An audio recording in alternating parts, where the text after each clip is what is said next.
जय श्री राधे कृष्ण।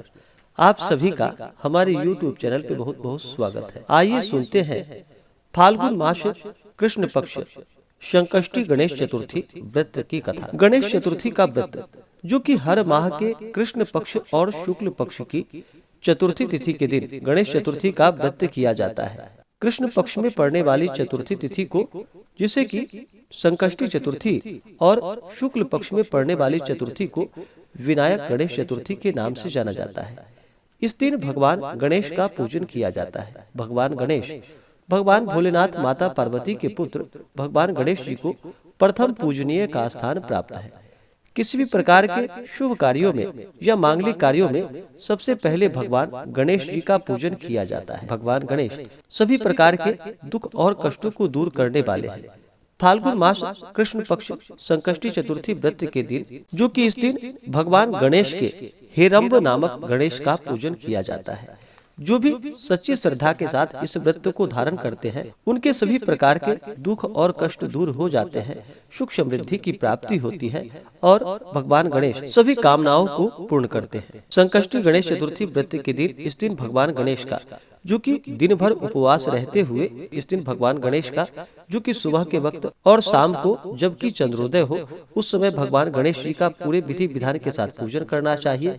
साथ में माता दुर्गा, जो कि चौथ माता का पूजन करना चाहिए, और फिर चंद्रमा को अर्घ्य दे करके उसके बाद ही व्रत को पूर्ण माना जाता है।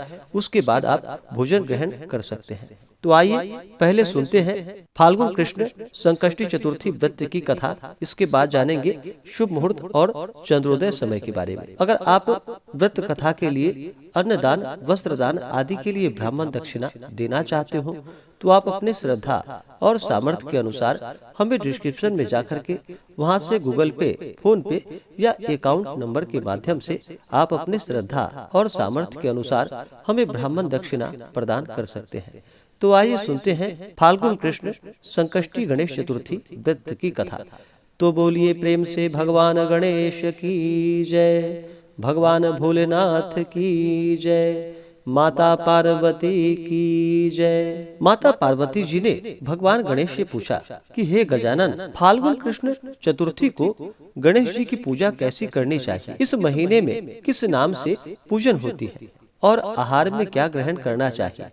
गणेश जी ने कहा कि हे माता, फाल्गुन चतुर्थी को हेरंब नाम से गणेश जी की पूजा करनी चाहिए। पूजा का विधान पूर्वोक्त रूप से है। इस दिन खीर में कनेर का फूल मिलाकर गुल बांस की लकड़ी से हवन करनी चाहिए। विद्वानों का मत है कि आहार में घी और चीनी ले।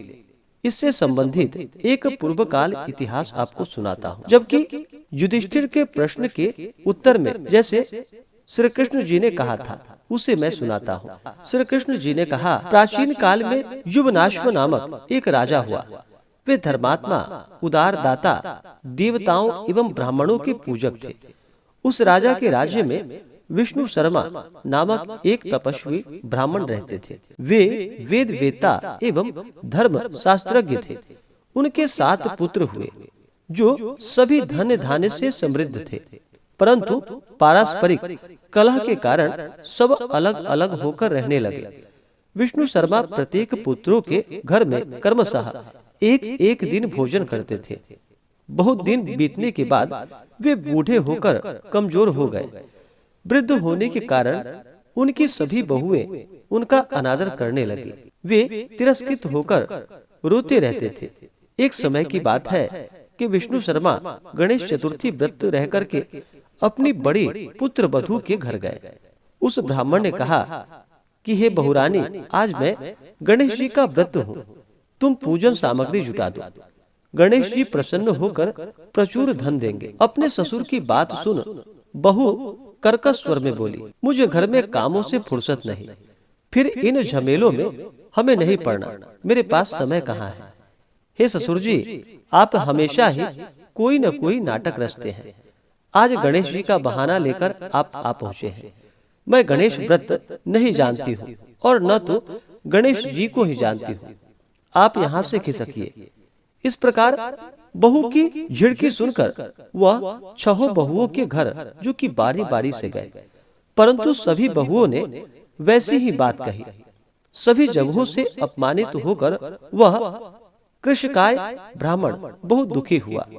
इसके बाद वह सबसे छोटी बहू के घर जाकर बैठ गया। छोटी बहू, जो कि बहुत ही धनहीन थी, वह संकोच में पड़कर कहने लगी। ब्राह्मण ने कहा कि अरे बहू रानी, मैं अब कहाँ जाऊं?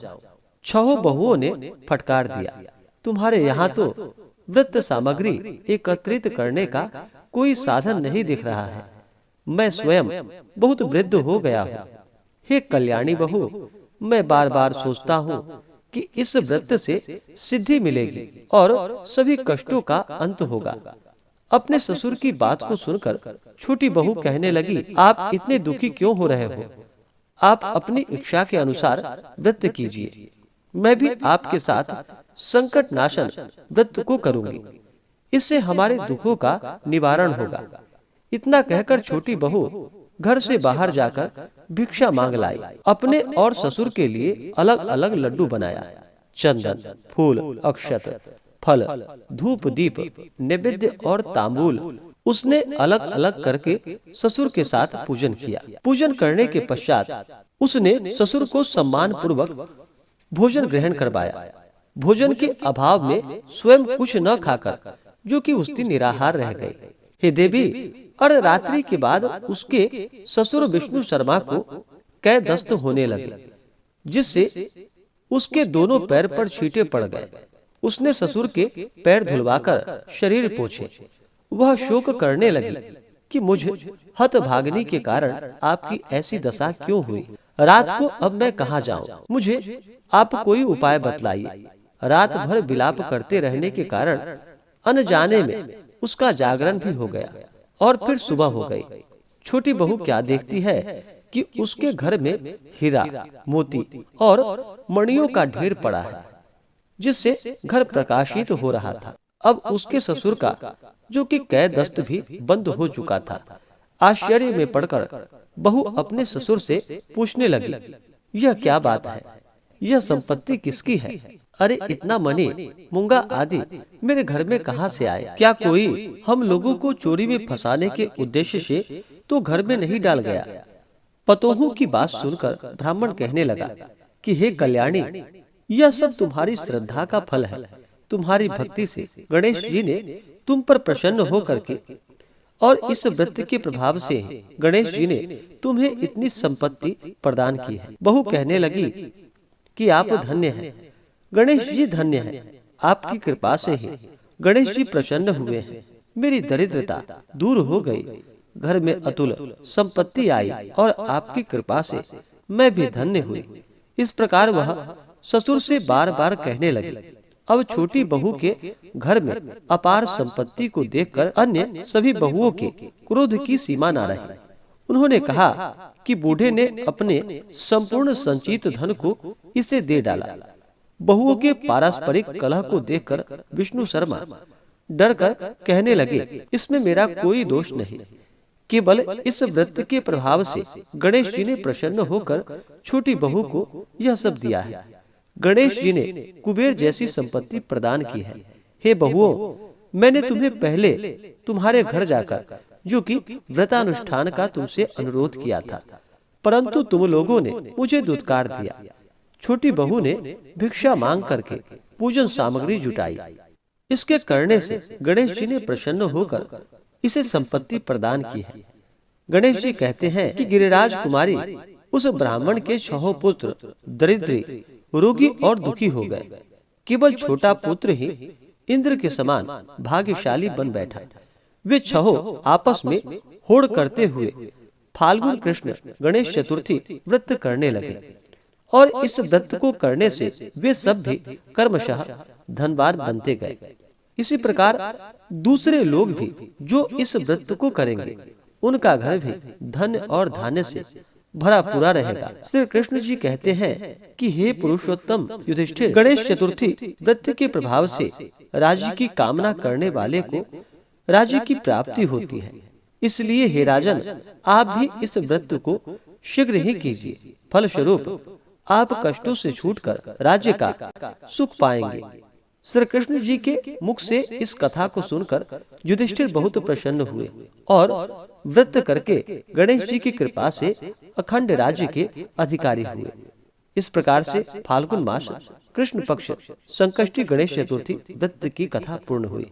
तो बोलिए प्रेम से भगवान गणेश की जय, भगवान भोलेनाथ की जय, माता पार्वती की जय, भगवान श्री कृष्ण की जय, सर्वदेवी देवता की जय।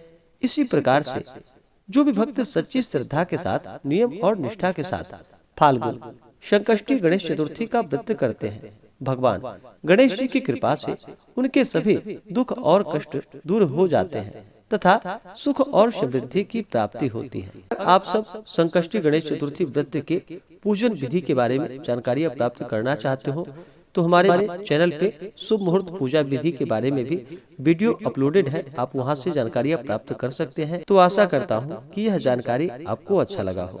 ऐसे ही ज्ञानवर्धक जानकारियाँ प्राप्त करने के लिए हमारे इस चैनल पे अगर आप नए हैं तो चैनल को लाल बटन दबा करके सब्सक्राइब करें, साथ में बेल आइकन घंटी को दबाएं ताकि मेरे वीडियो का नोटिफिकेशन आपको समय से मिलता रहे। वीडियो को लाइक करें, शेयर करें, सुखी रहें और स्वस्थ रहें। जय श्री राधे कृष्ण। धन्यवाद।